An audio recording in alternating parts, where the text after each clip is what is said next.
Gentlemen, I am back. I am back from my vacation. I am back, and I'm good to see. All right. It's good to see you guys, man.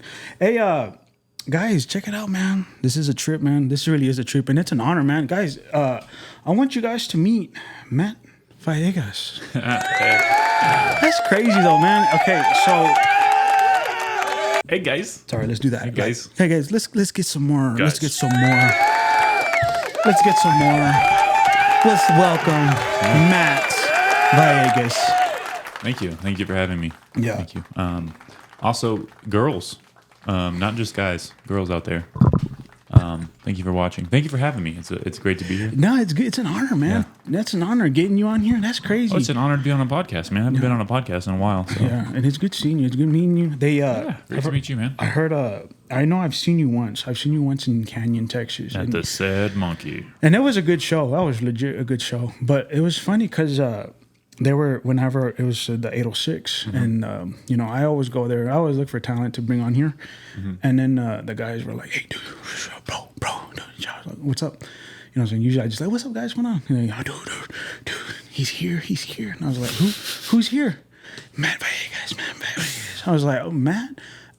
Who is he? I mean, do I know him? He's like, dude, he's really popular over there and blah, blah, blah. And dude, he used to come here and you need to get him on your show. And I was like, well, let me see who he is. And I went inside and I was like, oh, that guy looks familiar. And then I walked and I ran into one of the comedians, Taylor.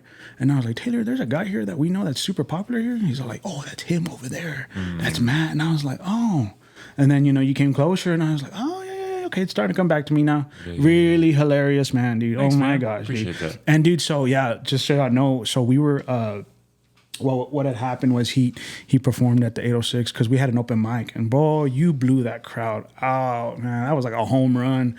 That felt like $20 I spent. You know what I mean? You know how entry fees, general admissions. Yeah. Give me $20 if you want. I was all like, man, I felt I'm broke. Okay. I felt like I paid $20 just to watch that, man. It was super good, dude. I appreciate that. You were humorous, dude, and very dark. Yeah. I do get a little dark. There's a lot of O's at the 806. Yeah. It's crazy because that's like the most like PC place that Amarillo has, really. Most like liberal place where it's like you can't say this, you can't say that. And I was like, screw it. I almost said the F word the first 5 minutes. I didn't though. I did in YouTube. You good. But yeah, I wasn't. I was half expecting like people to like march out or people to like get upset, but they were cool. No, yeah, they were cool. It was fun. Yeah, surprisingly Wednesdays they laid back. Yeah, I think maybe I might be grandfathered in because I started at the 806 like 7 years ago. Is that what happened? That might be the reason. Oh, okay, yeah, that was a trip though. That was really good. I'm being real serious, man. Every time I say stuff like that, I just want to make it clear to everybody. I'm being dead ass. You're very, very talented. Very funny. Funny. Damn, that was hilarious. Thanks, bro. And no hate on Colin, no hate on Saul, and no hate on. But I hate both of them. So. Because and then of course, no hate on Mason. But yeah, those are my top three famous comedians. Oh, here. Kevin Mason. Yeah. Oh yeah, he's the best. Those are like my top three. Like yeah. Oh, they're gonna perform. Yeah, I'm gonna go. I always get like general admissions online. Like I'm gonna go. You know what I mean? I used to be afraid to follow Kevin. Yeah. He's a monster. He is a monster. Absolute monster. He's hilarious though, man. Golly. Yeah. He's like the father of the comedy scene right now. He really is, man. Yeah, dude, Saul and all them. Like Colin, I had them on here, and they were my last episode, and they were hilarious. Yeah, and then they were funny. And then those upcoming ones, man. Shout out to you guys, like Damien and then Taylor. Y'all guys are getting funnier. You know what I'm saying? I'm gonna crush you guys. Are you gonna have them on the podcast? I hope so. I already had Damien. I need Javier, okay. And then whoever's next, dude. I'm gonna crush you guys. The one that I really enjoyed, and I don't see him very much. Oh my God, Ramstein. I don't know if you know that guy. Oh yeah. Rapstein. Yeah. That dude, man, it's a trip because when I first the 2 times I saw him, he has a book and he just goes off that book, and I'm like, wow. He's like, no notes. I'm like, okay, that's his style. And then when I talk to the guys, they're like, bro, it's all scribbles. It's like Braille. I'm like, what? So he does this thing his and he own wears way. like sunglasses, right? Yeah. He's like a. I forgot that famous comedian's name. I was gonna say Dion Cole because Dion Cole always has that notepad. I don't know if you know him. And then that guy who overdosed on heroin, who always wore glasses, really famous comic. His name is escaping me. I'll think of it in 45 minutes. Don't worry. Okay. He said like, I used to do drugs, but I still do. What's that guy's name? I don't know. It's somebody will comment it. Yeah. Anyway, yeah, similar style. So, man, let me ask you some. What brought you into comedy? What's led into all it? What started it? How'd that go and all that, man? Yeah. So I got molested. I'm just kidding. Oh, Are we past the 5 minutes? Yeah, you're good, man. Yeah, you're at 5:35 now. No, I didn't do that for the record. That I know of. I could have buried it a long time ago. But when I was really young, I just remember like if I made somebody laugh, that it felt really good. So I would just, I think that was my way of like interacting with people because I was like shy and I didn't have like a lot of self-esteem. So if like I made somebody laugh, I'd be like, oh, okay, they like me, and like we can be cool, we can be friends. So and also it was like if I could make a girl laugh, and I'd be like, oh, okay, cool. Like now I can like, you know, maybe she'll like make out with me and stuff. So it was really just at a young age, just like making someone laugh gave me like a really good feeling. And maybe I was like seeking attention, you know, at a young age. I didn't get a lot of that. But yeah, I remember being in second grade and the teacher asking like, what do you want to be when you grow up? And I said comedian. So I knew at 8 years old I wanted to be a comedian. And then that's never changed. So it's just like, as soon as I found an open mic in Amarillo at the 806, that was the first time I'd ever known there was comedy here. And when I went up there, there weren't any other comedians. I met the guy named Skyler, who's since kind of retired from comedy. But it was just me and him, like starting out, and then met a few other people who were doing it, and they had like the YCC already established.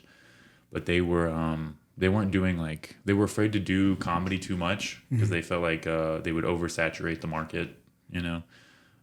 Super gay, but Pride Month. yeah, super dumb. But yeah, they didn't want to do too many shows, and then I was like, I want to be a comedian and I'm going to be really good, so I'm going to do as many shows as possible. And then we kind of had some tension there. But then, I mean, COVID happened, and then everyone kind of fell off a little bit. Yeah. And I was still just going and doing mics everywhere I could, like a maniac. Worst rooms possible. There's not a lot of great rooms in Amarillo, by the way. I mean, what Yellow City Comedy is doing now is like amazing compared to what it was like 5 years ago. It was nothing, and they're like selling shows with like 200 tickets sold. It's insane. Nice. Shout out to Colin. He took over the promoting. He's great at it. Oh yeah, yeah. All those guys are super talented. Yeah. That's how I got into comedy. Okay. When did you leave? When did you move out of Amarillo? Where did that go? You know what I mean? Where did you go, by the way? I moved to Austin, Texas. Okay. The comedy capital right now. Well, besides like New York, but it's blowing up like crazy in the since COVID. I moved in 2021, so like late August. Moved out there. I had planned to move sooner, but you know, I was kind of broke, so I had to save up some money. But yeah. Austin is awesome. Like you can just get up, you know, 4 to 5 nights a day, or 4 to 5, for like 4 to 5 times a night is what I'm trying to say. Okay. So you can get up, like I can easily do like 10 spots in a week. Not really trying that hard, just getting up twice a day. Okay. Yeah, and it's just it's a grind out there. It moves a lot faster. It's very competitive. There's probably 1,000 or more comedians who are all funny. They're like all legit, funny ass people. So yeah, you just gotta network a lot. Sure. A lot of that stuff. You gotta follow his IG, guys, and you'll know what he's talking about because you're out there. You're out there. You know I'm out there. He's out there hoeing. You know what I mean? I'm out there hoeing. Father's Day show. When is this post? Hopefully next Friday. Okay. Well, you're gonna miss the Father's Day show, but I will be in Abilene on the 22nd, so that'll be a cool thing. And I am setting up a tour in August. Right now I have Dallas, so I'm just reaching out to venues, getting the ball rolling and stuff. Try to get a hold of Nikeos or whatever his name was. Oh yeah. Do you know that guy? Right? Yeah. I mean, we've never actually met in person, but we talk. Okay. We talk on the socials. Oh, okay, heck yeah. So I've been planning to go see him. I've been planning to take this over there to see him. I heard he sucks. Oh god, no.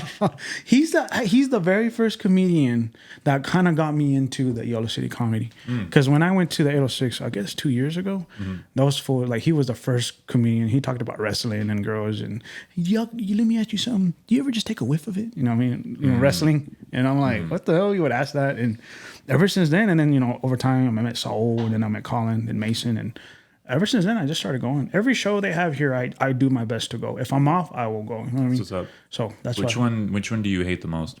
Out of all, Yeah. which ones? Yeah, which one's your least favorite? I don't even think Shout them out.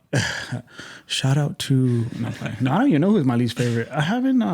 They've all been blowing it out of the park for me. You never saw Fredo, right? No, who's that one? Who's that one? He's really funny. He's a shorter black guy. He's like worked in like the Navy, I think, maybe Air Force, but yeah, he moved out to Dallas. But he was like incredible. Oh, was he? Like yeah, and he barely performs now, but he was like the funniest guy. I swear. Like if anyone was gonna be like big out of our group, it would have been him. But that always happens. There's always like a really funny comedian. You're like, oh, they can make it, and then they just stop doing it. Oh, you know, okay. Dang, that sucks, tragedy. man. Yeah. Shout out Fredo. Get back on. Get back out there. I was talking to like Saul and all them, and they were like, if anybody makes it, we're all gonna make it. You know what I mean? If one of us gets famous, we're all gonna get famous. Yeah. So I was just like, man, I'm rooting for y'all guys. You know what I'm saying? I mean, if I get famous, I'm gonna pretend I don't know them. But you know. You're already out there, so I mean, I can kind of, like I said, it's an go follow his Instagram, man. You'll see what I'm talking about, dude. I also saw that. Do you have an editor? Do you have a video editor? Do I have a video editor? And I asked that because every time when you're doing your stand up, you have like your little subtitles right there. Oh yeah, the clips. Yeah, I do have a manager actually. He lives here actually. Zane Martinez. He went to Cap Rock. We're like the same age. We grew up together, but yeah, he's helping me out with that. He's also helping manage some like musicians. He's like working for like a label or something. I don't know all the details, but he's a good dude. He's helping me out with the clips, because yeah, that is work, editing clips. Oh yeah, that is a lot. Yeah. Okay, no, it looks good though. That's why I wanted to know, because I have a video editor, but he does more of my stories. So I kind of had to put a pause on that because my work got kind of slow, my job. So I was like, hey, I'm gonna put you on pause, my man. Sorry, you know what I mean? Yeah. But whenever I start getting some income in again, then I can start, unpause. Yeah, unpause, and then get him going. You know what I mean? Yeah. But yeah, dude, that's cool, man. Like I said, funny guy, hilarious, man. Like, I wish I was funny enough to be a comedian. You know what I mean? I could do goofy skits, but I can't necessarily be like stand up and be like, hey guys. Yeah, you can. You know what I'm saying? Like, I'm not like an actual legit comedian. But you could be. I probably could be. You just don't want to. I don't want to. Yeah. I like doing what I do now. You know what I mean? Just bring in people and be like, hey, everyone, this is so-and-so. And then next thing you know, oh, I've heard of him before. You know what I mean? So that's what I do here. What got you into podcasting? Bro, to be honest, man, I try to I don't know how to explain it. I remember I wanted to do something. You know what I mean? I wanted to do something just, you know what I'm saying, just to help everyone out. You know what I mean? Yeah. So like I said, this podcast is to build and support and promote everybody that's the local talent here in this area. That's what's up. So that's why I was like, if I can get all this, do a podcast and promote and help other people. So I wanted to do like kind of like a Joe Rogan mixed with like a Jimmy Fallon, Jimmy Kimmel show. Does that make sense? I wanted to kind of like put that together. So that's why when I have artists and musicians at the end of the show, I wanted to have them perform. You know what I mean? Oh yeah. So you want to be like good like Rogan, but you also want to suck like Kimmel. Yeah, I get that. It's good. It works. So that's why I invite. So that's why when I go to the AO6, I get, hey, can I have you on? And yes, No, that is cool. So you have people like play right here. Yeah, like I said, like guitars and everything. Yeah, well, just right now, just two rappers. After you, I'm probably gonna look for a musician to. Dude, you should get. Do you know Jay Cali? No. Oh, he sounds familiar. Who is that one? He's my favorite artist in Amarillo. He's super talented, super underrated. This guy. Yeah. I feel like he could go and dominate anywhere. He plays a shitload of instruments. He plays multiple genres. He's in like 2 different bands. He's so like humble and laid back. I don't think he realizes how extremely talented he is. But yeah, you can reach out for him. Yeah, find him on the book face or something. The book face. The book face. Yeah. No, and then I also got like local fighters. We have a dude. So like I said, that time Amarillo, I didn't know we had a lot of talent out here. Of course. Of all kinds. So like my cousin, he's a fighter. I had him on here a couple months ago. Boxer? He's an MMA fighter, but he's badass. Like he's like. Because like I watch MMA, I watch UFC, and then my cousin, he's like, when I saw him, I was like, damn, dude, this looks like what I see on the TV. You know what I mean? That's why I was like, damn. There was a guy named Paul Bointello. He's like older now, but he's from Amarillo. He fought in the UFC. Oh, nice. There's a guy named Cody Pfister. Yeah. I don't know if he's still in Amarillo, but he's from here, and he was like in the UFC or like one of the companies that's like on par with UFC, like elite. I don't know what they're called, but Yeah. he was in a big promotion, a big company Yeah. where they do that. So Yeah. also talented guy. Yeah. But yeah, Amarillo, there's talent out here for sure. Yeah, It's just a lot of the people don't support you winning. Yeah. I think that's what Amarillo like. I know. What the hell? It's like it's a small town thing where it's like they don't want you to do better than them. Yep. Or they do want you to be better, but from a distance, you know, because then it reminds them that they're not doing well. And they're like, oh, you suck, you know. That's just how, like, you can only win so much in your hometown. That's why I moved. I mean, that's not only why I moved also because I had to be in a bigger place to get better. But also, you can't, there's a ceiling, you know? Yeah.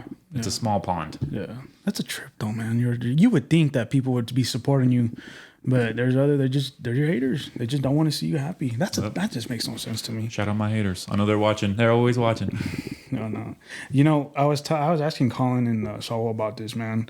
How do you deal with hecklers? You know, those that just you scream and stuff. I love hecklers. How do you handle that though? Oh, you just fuck around with them. Did you? Yeah, you just play with them. Yeah.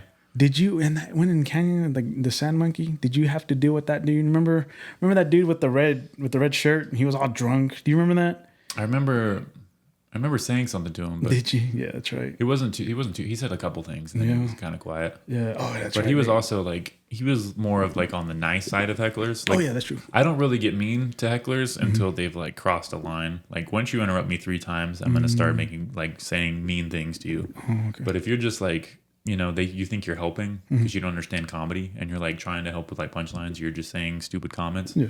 I'll let it slide once or twice. But then when it's like ongoing, then I'm gonna start, you know, saying you should be aborted or something. You know, something fun for the family. Yeah. Yeah, hecklers, you get used to it. It's like it's just an experience thing, which is being up there. Yeah. Like when I first started, I was terrified of hecklers because if I tried to talk to them, I didn't know what to say. I had no confidence. So if I tried to engage with a heckler, I was worried I would forget everything I wrote down, which happens a lot early on, especially when you were as scared as I was. I was absolutely terrified. I had horrible stage fright. So yeah, if I got off topic at all, I would forget everything I wrote down, and then I would panic, be sweating up there. Yeah, I had some of my worst bombs ever at the 806. So Have it was you? it was cool. It's cool to go and do well there now. Yeah. Because there were times where like worst nights of my life happened there. But yeah, that's just comedy. You just have to keep going, keep doing it. Have you had hecklers out there before? Oh yeah, absolutely. Really? Do you remember any stories that you remember? Well, this is when I wasn't good, Okay. so they were probably the hecklers were more justified. At this point, I remember I was trying to make like a gay joke. The 806. Yeah, and there was a lady in the front row. She's like, "What's wrong with being gay? Oh, What's come wrong with being on, gay?" no. And I was like, nothing. Like I didn't. I was just too new to like engage with her and like make a joke. And other than that, it's just yeah, people would get offended early on. People would leave the room. No. They wouldn't like it. He would. Well, I don't know. Not so much now, but I can see it. You know what I mean? Yeah. There was a time where Colin was doing a joke about how he wanted to have sex with a trans woman, and there was a lady there who wasn't trans, but she was like, she turned to me and she was like, "Should I be offended? Should I say something?"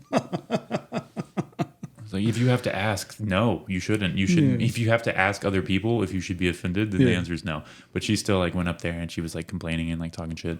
But it's just ridiculous because it's like you're not upset at the comedian. You know, you're just, I don't know, you're insecure. I don't know what the reason is. I don't know. Oh God, no.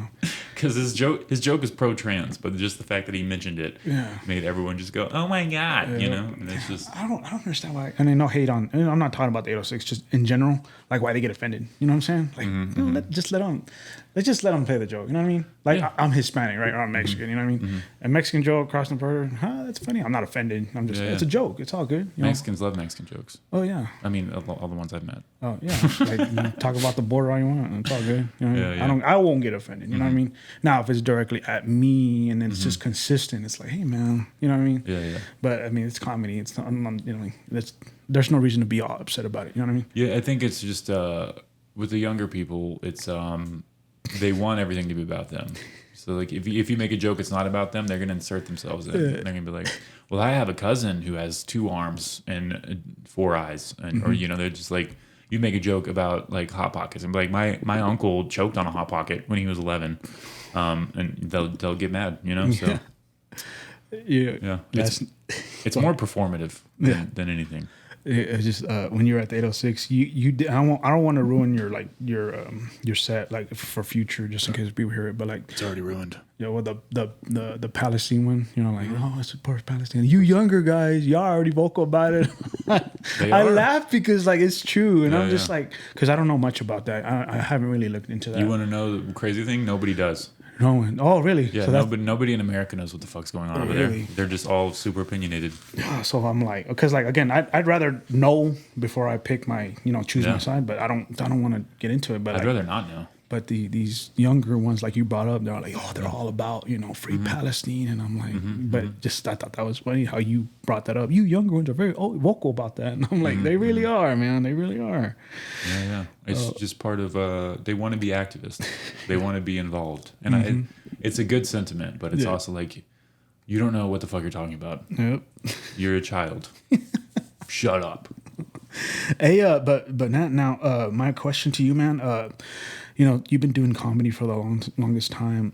Can you tell me like what's your worst? Can you tell me like your worst venue? And not here in Amarillo, like over there in Austin. Like, oh, Brian, this one was my worst one. And can you recall one? Yeah.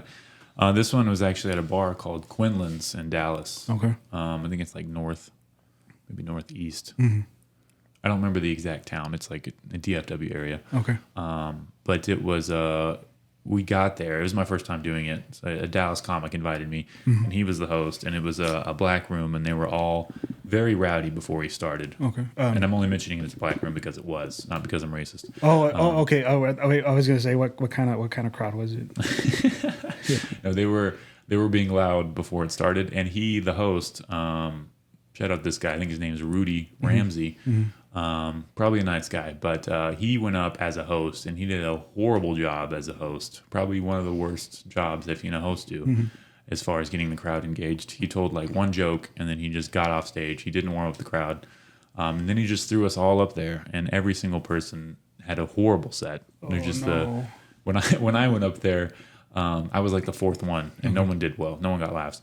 I went up there, and there was a guy in the back who literally turned his head all the way back and went, "Boo!" like he stood up, put his hands up, and then there was a lady who came up and tried to take the mic from my hand, and I was like, "Get away from me! I'm not going to give you the mic, you psychopath." Also, if any young comedians are listening, don't ever give the mic to anyone ever under any circumstance. Yeah. If anyone from the crowd tries to come up and grab the mic, tell them to fuck off. Always. Never do that. I've seen that happen, and people are stupid. Yeah. Especially young comedians, they don't know better. But some drunk person will be like, "Hand me the mic." Don't ever hand them the mic. They don't deserve it. What do they do? What do they do with that mic? They try to tell a joke and it sucks, or I don't know. They don't know what to do. Yeah. They're drunk and stupid. Yep, that's right. I ain't gonna lie though, comedy hits different when you're drunk. It's actually a lot more funnier when you're drunk, in my opinion. Yeah, to me it was. I think it was our last comedy show here in the Cactus Bar. Saul was hosting. I had a lot of drink. Cactus is fun. So that was a good time. So Cactus Bar is cool because there's no ventilation and everybody smokes. So you're just like everybody's hotboxing Marlboros in there. Yeah, I know. God, it's bad. Cancer, boys. Anyway. Hey, now tell me your best performance. Can you tell me that in Austin somewhere? Oh, this is a sold out crowd. I made this much, and dude, it was the best. Are you able to tell me that? Best performance. Well, the Mothership. I've done the mic twice, and that crowd's amazing.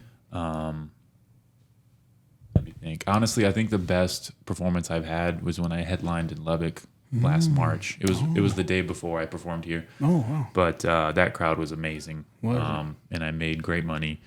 And everything landed hard. And there was a heckler who I got to make fun of, and it made the show better. Nice. Because I was like just crushing that bitch. Oh, yeah. Shout out her. Her? Yeah. I hope your boyfriend broke up with you. Damn. No, she was just talking a lot. Oh, okay. And I was like, "Yo, I should break up." Oh no, they probably did. You never know. If they were young, maybe. They were young. Yeah. Oh yeah, sorry. He's probably kicked her out and Yeah. cheated on with some dude. Call me though. Oh, Nah, I don't know her name. that's all good. She's nice. Yeah. But yeah, it was like one of my first times to like headline a show. And I did like, it took me a while to where I got like a comfortable 30 minutes. And that was like my second or third time to like run it. And that was like the best I had done. And then that was like just like confirmation from like the universe where I was just like, you're on the right path, you're killing it, keep going. Yeah. And so, yeah, it was a good positive affirmation, good vibes. Oh yeah. And that you just wish it was like that every day or every performance. For sure. No, then it would. I don't know. I feel like once you get too good, then you stop getting better. Oh, okay. Like once you're like super famous, and then the crowds just laugh at everything you say. Yeah. So then you don't really get a good gauge on if your joke's funny, and then you don't really get to explore like more tags or like go deeper into the bit and uncover like new things because they laughed at the first punchline. So you're like, oh, okay, I'll just move on. I feel like that's kind of what's happening with like these really big comics, where they're like so good that they're not getting an honest response. But yeah, sorry, I got super deep with that. No, it would be cool if I killed every day though. Yeah, that would be pretty badass if you do. To be honest, you always do. So I'm just gonna assume you do. The 2 times I saw you, it was like, oh yeah, this guy right here. I don't know. Did I try to get your social or anything? Do you remember that over there in the Sad Monkey? No, I don't think we talked. Did we not? I remember seeing you when I got off stage, but I don't think I saw you at the end of the show. I want to say I like congratulated you. I think I don't remember. You might have. I remember you flipping me off. Yeah. Of course I would. I would do something like that. No, ever. No, I like these comedians. Y'all comedians are too good. I have been following your Instagram, and I do have a question for you. Yeah. You had the guy Roper was on here. And oh God! I met him through the 806. Really? He did like the first time I met him, he was doing like spoken word, and it was funny. And I thought he was a comic, but oh, you really did? Yeah, but he was just doing like sexual poetry or something. What? But it was funny. I liked it. He does cool stuff. But y'all were having a conversation, and you mentioned how someone asked your age, and you said old enough. Oh yeah. Yeah. But then I went through your Instagram, and you had like a birthday photo, and you were like, "I'm older, but I'm still young." Yeah. And it's just like, do you ever tell anyone your age? Or I don't. It's a secret. I usually I try to explain, man, because I'm young, but I'm old. You know what I'm saying? I'm in the middle. No, you're not. I'm like, you are an exact age. Yeah, I'm like young old. So they'll be like, because they'll be like, how old are you, Brian? I'm old enough. You know what I'm saying? But I mean, it's a joke, and then but I'll eventually tell them like, oh yeah, I'm 30 something, but I'm young. There's a conspiracy theory that you are actually a 200-year-old vampire. And you drink children's blood to stay young. Is that true? No. What is that? No, I've never. That's what people are saying. About me or just in general? That's what I'm saying about you. It's all over YouTube. It's on Illuminati and stuff. Oh no, dude. That's why I was kind of nervous. Like I have garlic in my pocket just in case you try something. Damn. Let me see the garlic then. Wrong pants. How old are you, man? How old are you? Old enough.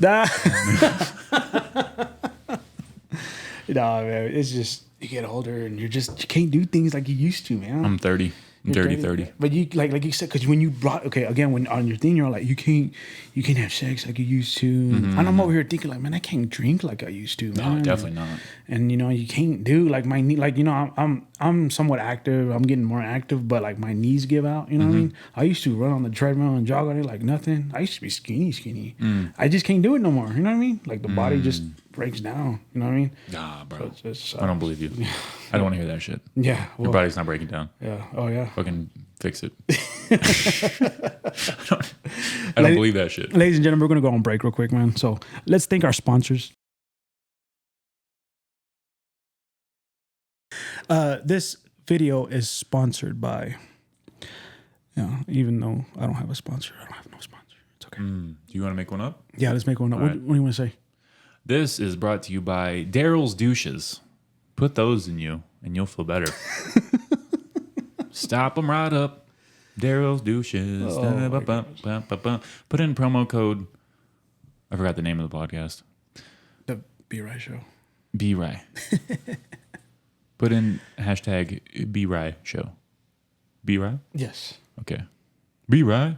Be right. I appreciate you, my man. Yeah. Yeah, I was talking to the guys about that. I was like, how do you get sponsors? And they're all like, oh, you got to kind of go talk to them about that. I don't know how that works. Hey, how do you get sponsors? You Bro, know it's super easy. It's just like, just go ask. Really? Just go ask a restaurant, go ask a t-shirt company, go ask anybody and just be like, hey, I get X number of plays on YouTube. I'll get X number of streams on Spotify. I can shout out your business. And if it's a smaller business, they have nothing to lose. So they're just like, yeah, we'll throw you, $20 and then you can just shout them out on the podcast. And then once your podcast grows, then they see like a return on investment and then they start giving you more money, or, it kind of just stays stagnant, but you still have a sponsor. So I didn't know yeah, it's super easy. I might just do that. I'll go to freaking, what's around here? If you know any business owners, which I'm sure you do, I mean, you grew up in Cowland, so probably go ask a farmer. You know what? Yeah, straight up. I really do. I did grow up in Cowland.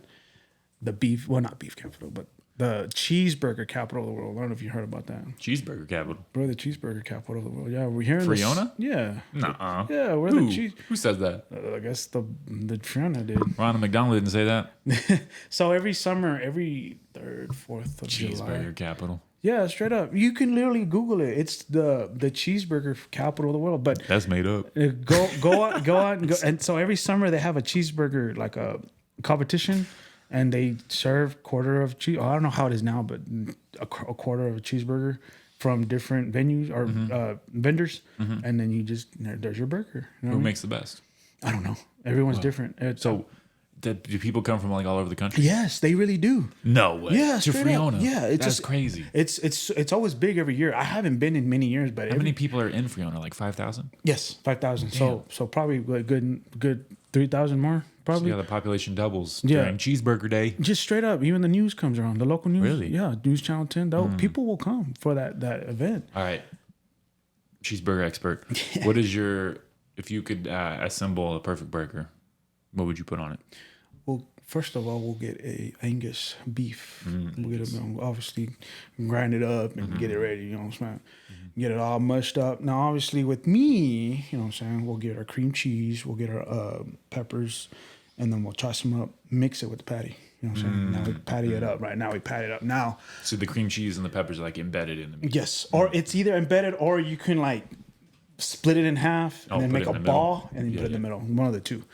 And what I would do is, put it, make them patties and then put in the smoker, specifically mesquite wood, because mesquite goes good with everything. Plus, it's Texas.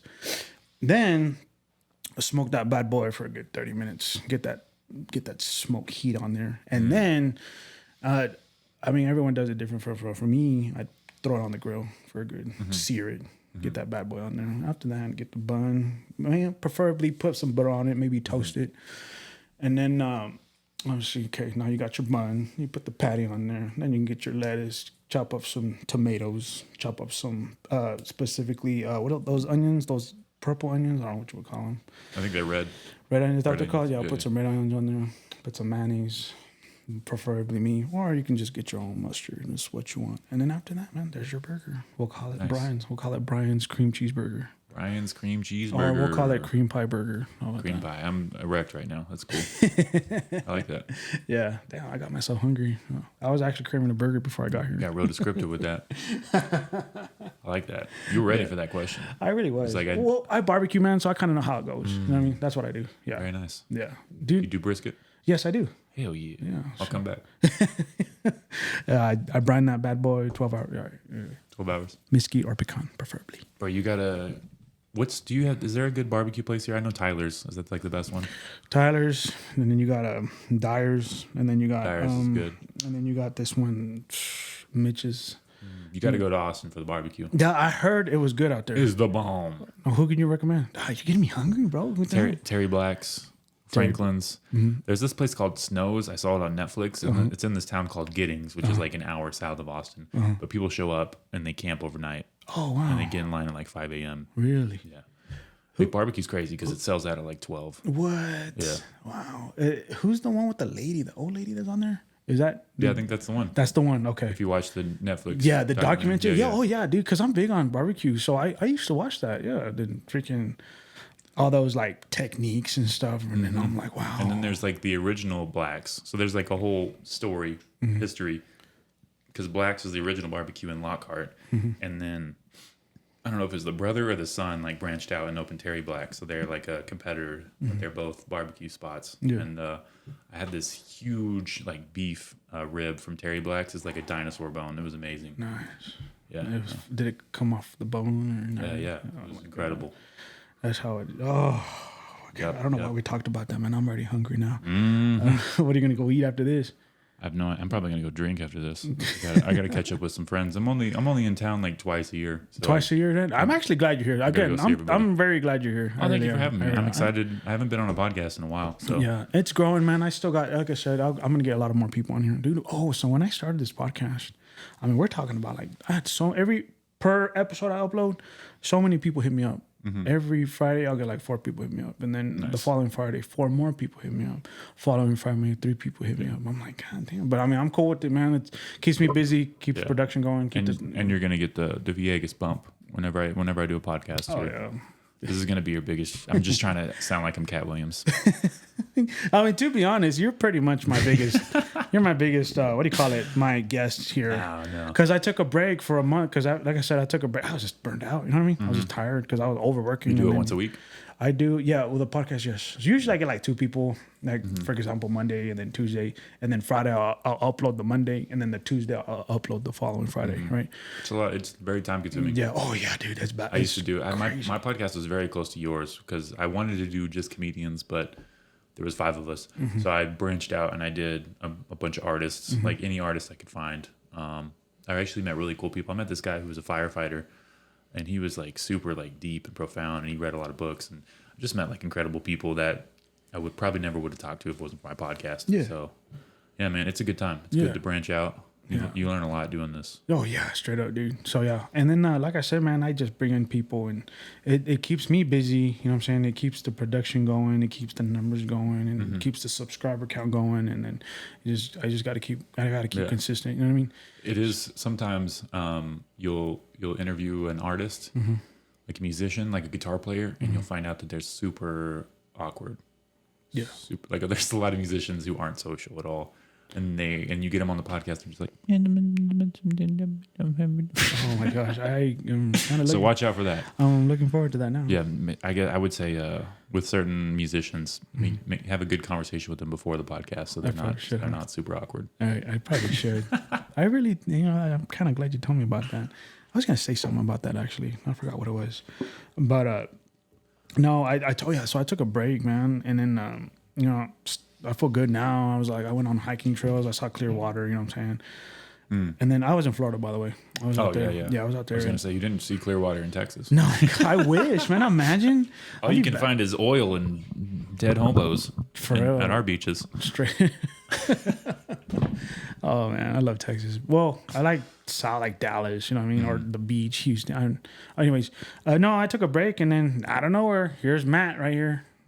Here's Gallegos right here. Here I am. What? No way. Hola.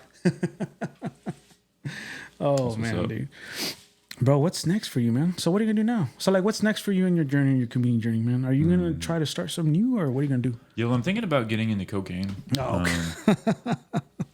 I'm not ready for meth yet. No, I want to start with coke. No, but I said, like I mentioned before, that manager, shout out to Zane Martinez, we're working with another guy, Rashad. I don't know his last name, but he's helping us out as well. So I kind of have like a tour manager, and I have a manager, which is crazy that I have that because I didn't think I would at this point in my career. But yeah, I'm getting very serious with what I'm doing. I'm getting very intentional.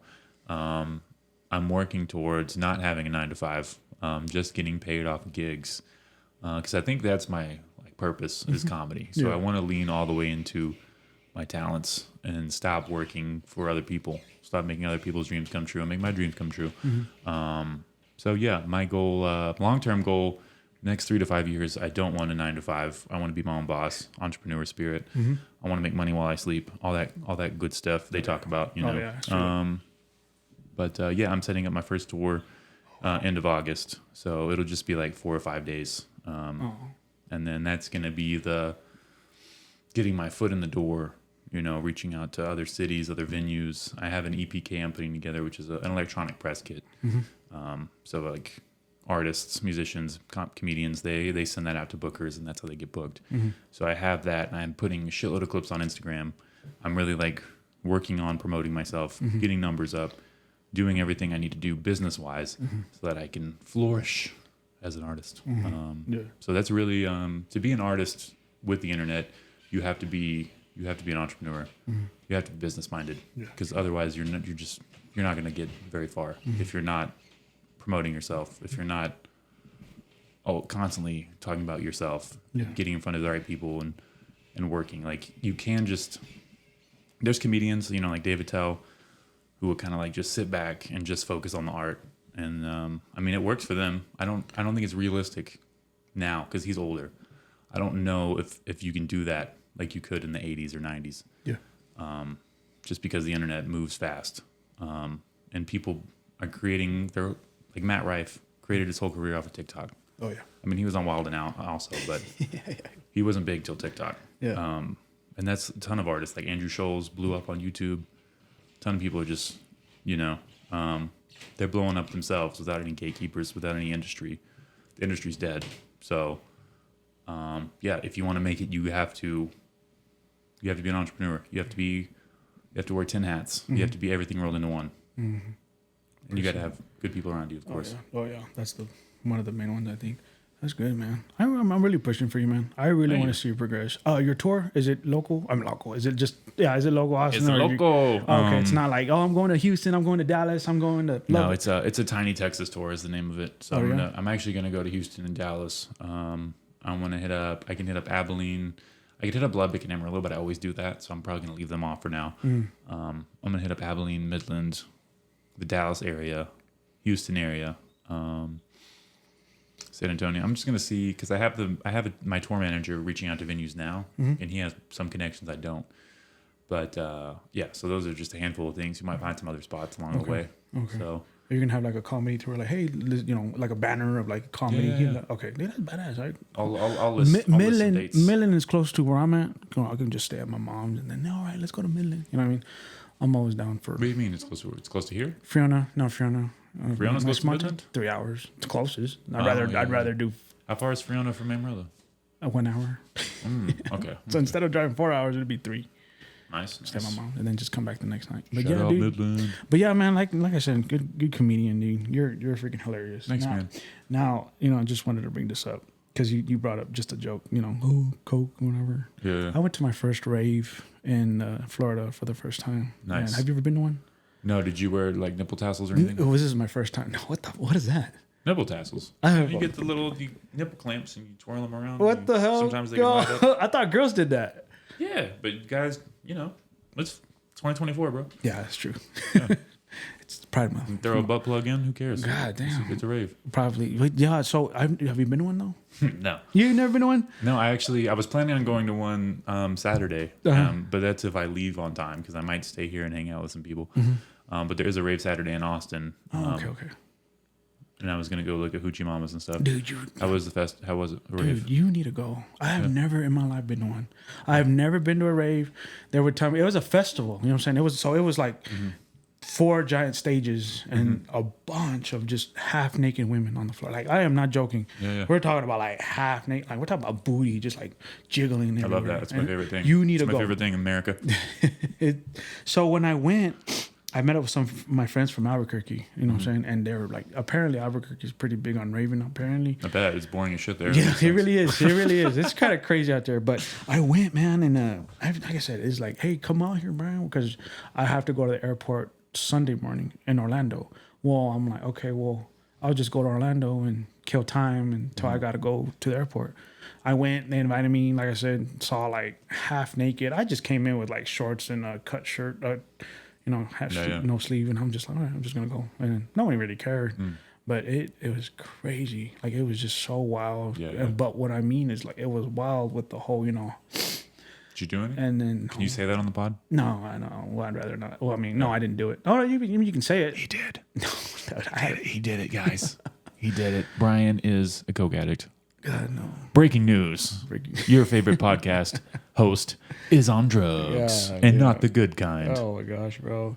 I just wasn't aware. No, but I wasn't aware about that though. I just didn't know. Well, I've known about it, but I didn't know. So now you got people doing this. Yeah, bro. And then you got people, and there was like a couple. There was a couple out there. And they were okay, how do I put it? The girl was on her knees, like, just looking at her knees and looking up at her mans. And I'm behind, like, I'm just watching the whole thing. Mm-hmm. And then the man just gets like a pill and just puts it on her tongue. And then she just swallows it. And I was like,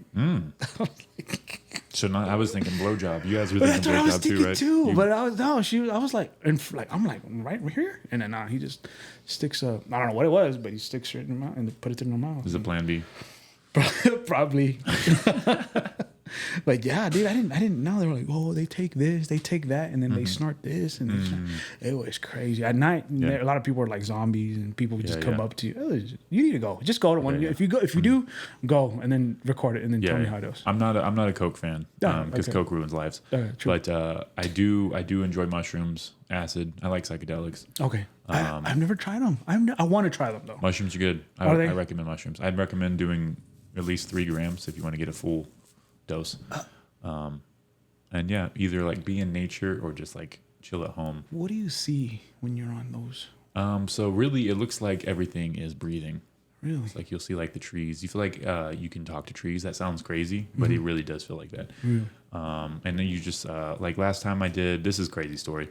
Last time I did mushrooms, I did 7 grams, which is a lot. It's what's considered like a hero's dose. Can you give me an example, like the size of your little coffee mug right there, or the size of like this little remote right here? I got it in pills, so like. Okay, pills. I didn't know you can do that. But yeah, they were little capsules, okay. But like generally like an eighth. If you ever bought weed, it's like 3.5 grams. I don't smoke weed, bro. So I've smoked it, but I've never. Yeah. So it's like a quarter of an ounce, which I can't really put it in terms. Okay. That I don't know, but I did it, and it was I went on a hike, and I just had like these crazy ideas come up about like just how all human beings are like connected. And we all have the same consciousness. Yeah. Like God's consciousness is in each person. Yeah. And that like I am every single person who's ever lived. Like I am Hitler. I am Jesus. Yeah. I am I am the worst, most evil, and I am the most good. Like I am a reflection of everything. And then I just had this like this profound thought that like when we die, our body dies, but our like soul comes back in a new body, and we're just constantly cycling through. Which kind of blew my mind because I never had those thoughts before. Yeah. And I was like raised Christian. Yeah. But same. it was same. It was kind of like rattling my beliefs in a way to where it was like, I don't know about like I don't know about if there's a heaven or a hell or if we just keep going. Yeah. If it's just like eternal human beings recycling over and over and over. Yeah. But I like the idea of it. So I think I'm a fan of reincarnation. I like that idea. Okay. Now I do love Jesus. Shout out Jesus. Shout out Jesus. What was the other one? Did you try the psychedelic one? Acid. So what is that? What do you see in that? Acid's very similar to mushrooms. I think you get a little bit more visual. It's a little more visually stimulating. Okay. You also feel like a profound feeling of just like joy and like peace in your body, in your soul. You feel very happy, very joyful. It's actually really, really positive. Both mushrooms and acid. I think the only time some people have bad trips, but I think it's because it makes you self-reflect. And so if there's things you don't like about yourself that you're afraid to face, that might come up, and that might make you really uncomfortable. Really? But it's also healthy. Really? It's healthy to reflect back and be like, oh, I have some shit I need to let go of. Or maybe I'm being too hard on myself. You kind of have those kind of inner thoughts where it's like you're able to pull back from your ego and examine yourself in a way that you're not able to do when you're sober. So, like I would say it's the opposite of alcohol, or like maybe even weed, because like alcohol really numbs you from things you don't want to think about. You just drink. But with mushrooms, things you don't want to think about, they come to the surface. Yeah. And they're like, hey, I'm right here. And then you kind of work through it, or you have a bad trip. Yeah.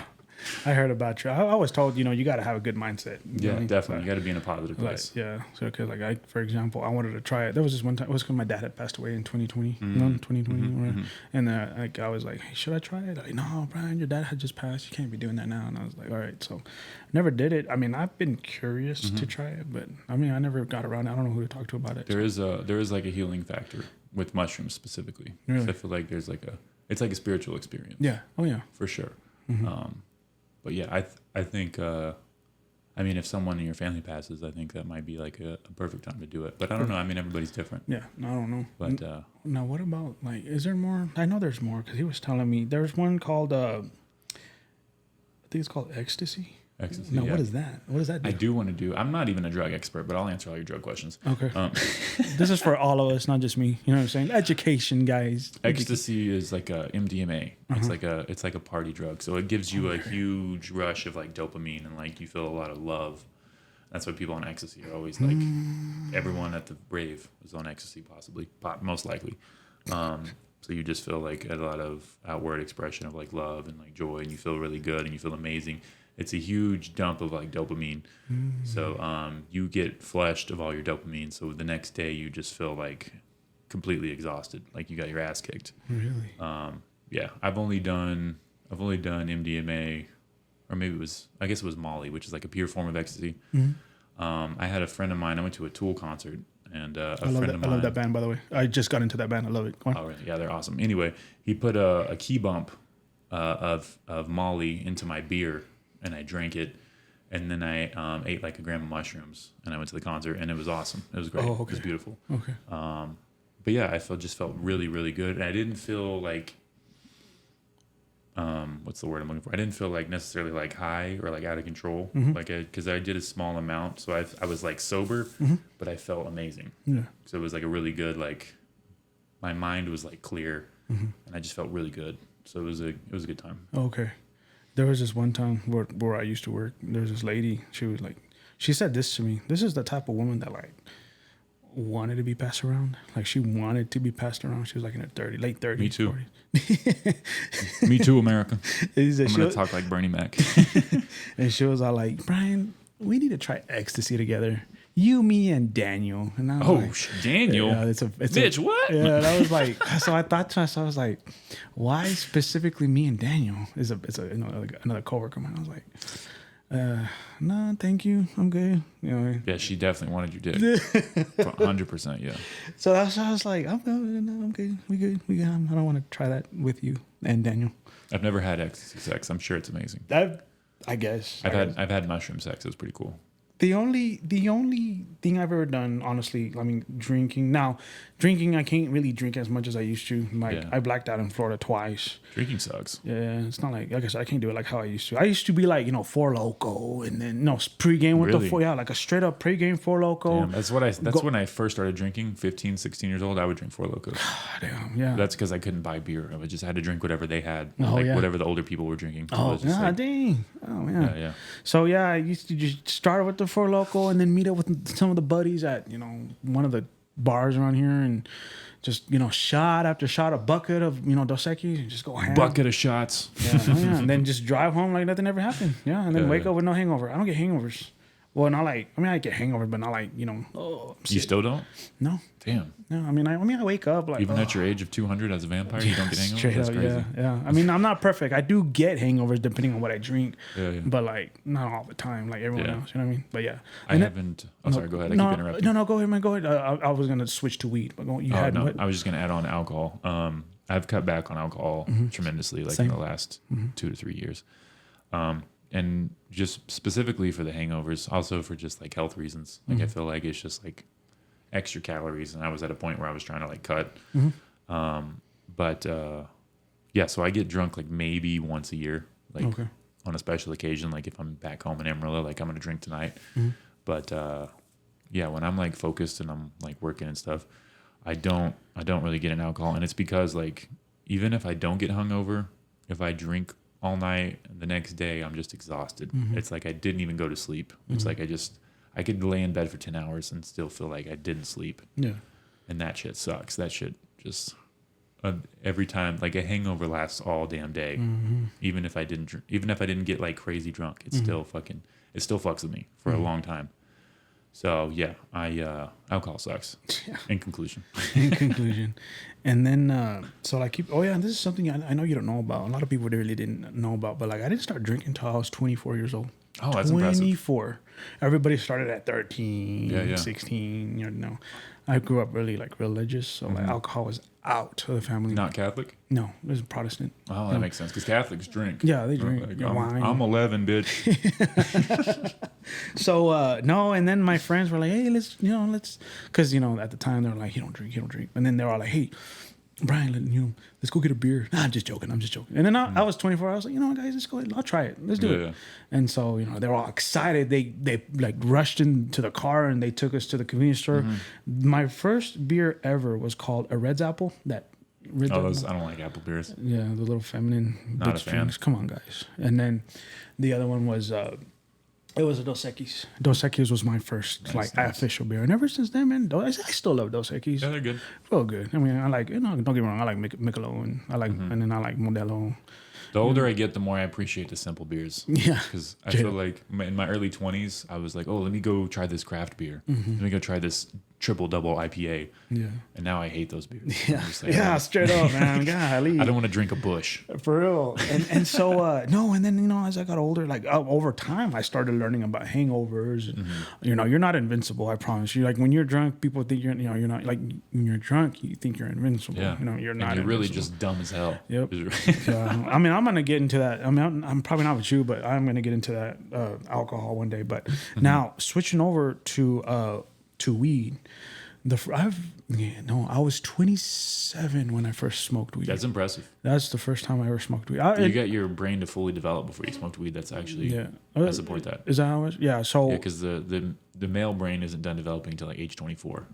So if you're smoking cannabis, in your teens, you could be fucking with your brain a little bit. Yeah. I mean, alcohol kills brain cells, no doubt. Yeah. Oh yeah. But and it's causes brain swelling. It causes like the effects of alcohol on your brain is insane. Yeah. And we still do it every day. Yeah.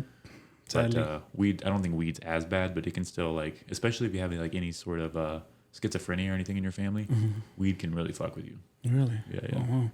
So, but yeah, man, I never. So this was like in Albuquerque when I first met my Albuquerque friends. They're all marijuana. I believe was legal at the time. I don't remember. Shout out New Mexico. First legal. I don't remember. Anyways, my first one was. I think it was a bong. Wax. It was wax. Damn, that was your first one. That was my first one. Damn. I have a video of it somewhere, man. But you went to Mars the first time you got high. That's crazy. I didn't know it to. I don't know how it works. I'm like, how do you do it? You coughed for 12 minutes, right? Probably, yeah. And then, I don't know how. I didn't know you're supposed to like keep it in your lungs for a little bit and then exhale. I didn't know that. You're not. I mean, it's probably not good to do that. No. But yeah, it gets you more high. That's what they taught me. You're like, hold it in, and then hold it, and then, you know what I'm saying? I was, I don't know how it works. I've never smoked. Well, anyways, I felt good. You know what I mean? Yeah. So now that was my first time smoking it. I take that back. That was the first time I actually smoked it. My first time was an edible. Now that, let me tell you these two stories real quick. The first, I don't know, it was the same year, 27. It was an edible. I was in Oklahoma. Now this, at the time, medical marijuana was legalized. It was legalized at the time. So shout out Oklahoma. Yeah. Shout out every state except Texas. Yeah, straight up. Anyways, one of my friends, he had gotten a relationship with this girl that owned a distillery, and she was smart because dispensary. Distillery. Yeah, dispensary. And what she did was while the bill was being passed in Oklahoma, what she did was she bought a property, I got her license, everything. As the day that they legalized marijuana is the day she opened shop. So she was the first one to. That's what's up. So now she started bringing income like crazy. Like she was the first one, so of course she's got money. We were drinking one time and we were watching a fight, and then I was all like, bro, tell your girl to hook me up with some, medical stuff. And, I'm just joking, bro. I was just joking. Nah, don't do that. And then, I did it again. Hey, bro, if you want, you should set me up with some, something medical. Nah, I'm just joking, bro. I'm just joking. I did that for a while and then I stopped. Right? And at the end of the night, he's all like, hey, yo, boss, throws me a bag. I catch it. And he's all like, you be careful with that. And it was fudge, and it was super small. It was like that small. Yeah. Fudge, like straight up, like small. And I was all excited. I was like, yeah, dude. And I was like, dude, check it out, fudge. And He roofied you, huh? no, not yet. I roofied myself. But Nice. I went back to the house, and I was like, I'm excited. Tried it. I tried it, ate it all, and I was like, took me a while, but dude, the whole body from the neck down was just numb. You know how you put your whole body on your arm and it falls asleep? That's the whole was your body. whole body? The whole body. And I didn't feel nothing, no pain. I felt so good. I slept so good. So I was like, sweet. You know what I'm saying? So this is what edibles are? I can't wait to try more. Now, flash forward a couple years later, I was like, man, I want to try another edible like that. But I didn't know there was two separate edible. There's two separate sides of weeds that I wasn't aware of. Oh yeah, indica and sativa. Indica and sativa, yeah. So I don't know what did I indica couch. What I had was the indica, yeah. So I had that. This one was a sativa, and I didn't know that. So what had happened was I got in touch with, hey, can you hook me with a plug? And got this plug snap, and here, this is what I'm selling. It was 2 cookies. And I was all like, all right, cool. Let me try it. Let me try the cookies, because I'm thinking it's gonna put me into couch. And so I told one of my buddies, I was like, because he's more on weed. And I was like, hey, man, I'm going to go try this. Do you want to come with me? He's like, yeah, let's do it, because he's big on weed too. I'm going to do an edible. You want to come? He's like, yeah, sure. So he was aware. So it's 2 cookies, right? He ate half a cookie, just like the half. And I ate 1 full cookie and then the other half. You know what I'm saying? What the fuck? So again, I'm thinking like, I'm like, okay, you can taste the weed. And I'm all here Do you know like, how many grams that was? how much? No, I'm just asking. Oh, I don't know. It was Because just, they would, if you bought it from a dispensary, it would tell you like 500 milligrams or like 100 milligrams. Typically, one solid piece would be like 100 milligrams. Then you, so you might have had like 150, which is a shitload. It is. It's a Okay, lot, yeah. So what had happened was I was like, all right, man. Well, I mean, I'm not feeling much, so let's just go to, because we're like, I told him we're gonna go downtown. So yeah, let's go downtown. You know what I mean? So Way downtown. so I was like, all right. So I'm gonna go change my shirt. As I'm driving downtown, just everything just went slow motion. That's crazy. Everything Driving. was, yeah. Oh yeah. And everything was just like, boom, like that. And I was like, what? And I'm driving, dude. I went downtown. And my buddy, I don't know how to explain it, but we went downtown. We went to this Asian restaurant because my buddy was Asian, right? So he knew those people there. Asians eat at Asian restaurants. Yeah. I get that. And dude, I was in a new world. Like mentally, I was in a completely different world. And so was my buddy. But here was the thing is he was smart and he didn't take enough. So Yeah, and he was Asian, so you couldn't tell he was high. Yeah. Shout out Asians. Shout out Isaac. Anyways, what had happened was I didn't understand anybody except him.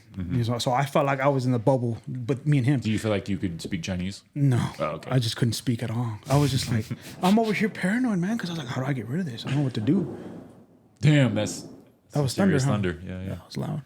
And we'll wrap things up here. But anyways, no, I was like, he looked at me, he's like, hey, now you understand how strong these are. Now you understand what these do. And I'm like, yeah, let's go home, man. He's like, all right, cool. So I got him home. I got home. I'm laughing. I'm hitting up people, bro. I'm high. You know what I'm saying?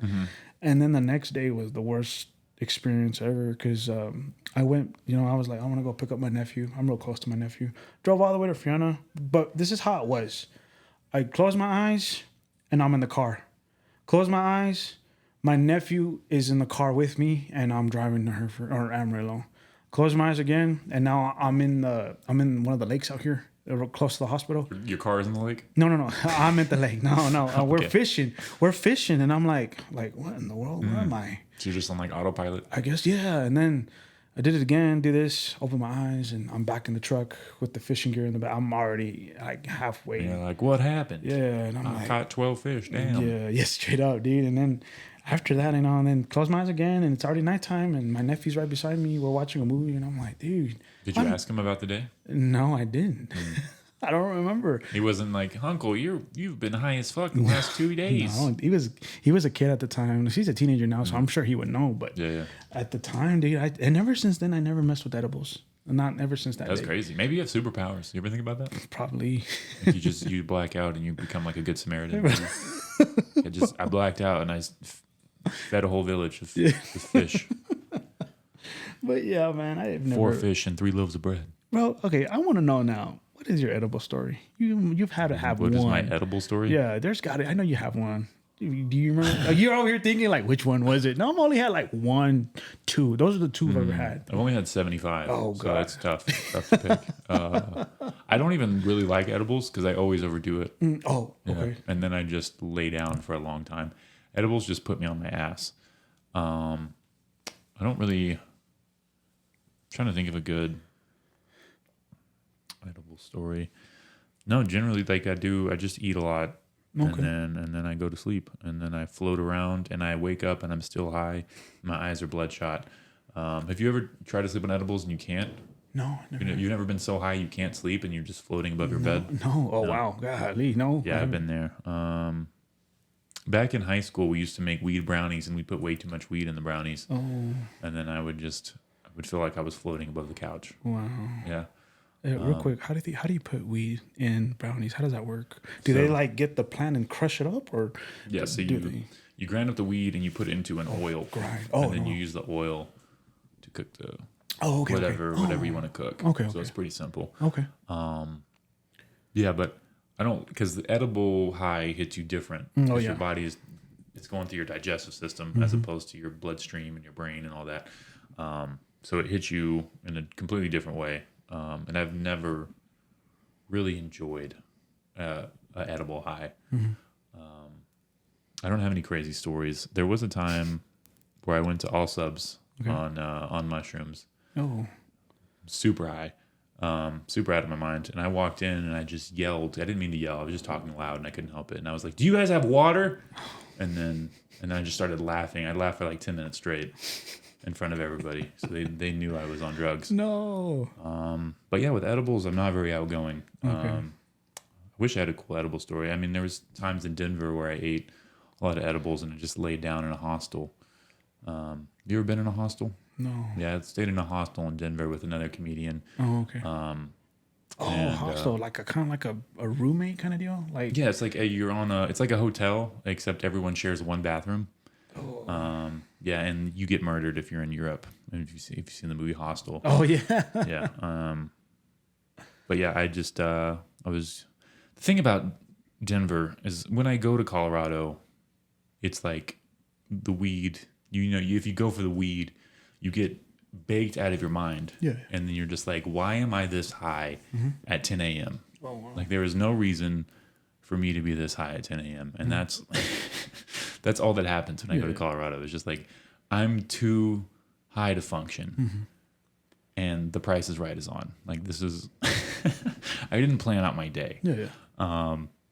So that's generally what happens. Is I eat edibles and my whole day is fucked.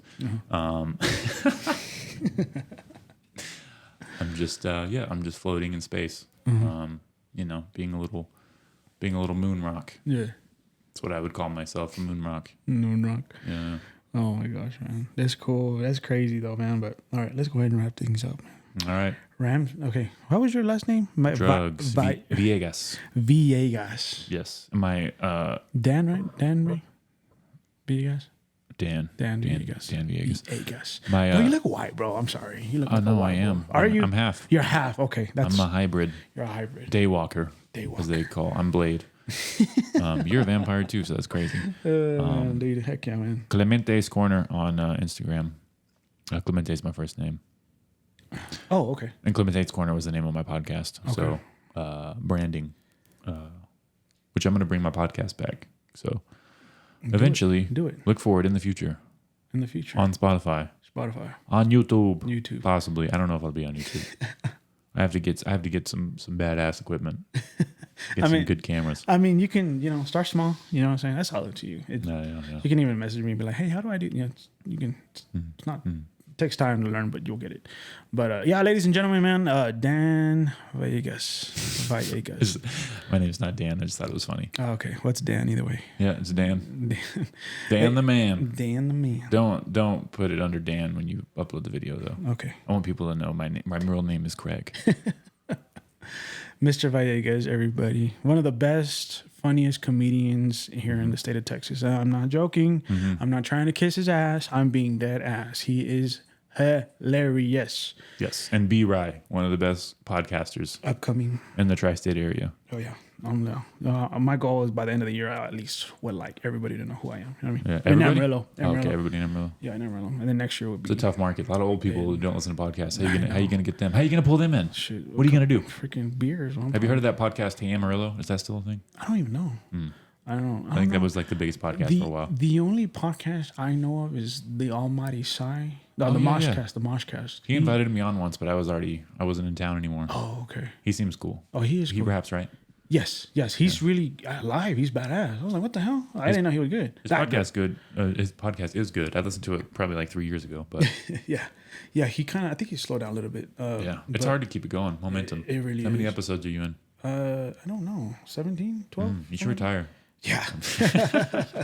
Yeah, man. But Mr. Villegas, everybody. Good guy. Again, follow him on Instagram. You don't have TikTok, do you? I am on TikTok. Oh, are you? Yeah. Oh, okay. Well, links will be in the description, guys. ClementesCorner on everything. It's Clemente Matt Villegas. Matt. Dan. What the hell? Matt. Yeah, where'd you Villegas. get Dan, motherfucker? I don't know. Brian. My bad. B-Rye. My bad. B-Rye cast. Brian. Welcome back to the B-Rye podcast. Clip that, and that's your intro. Welcome back to the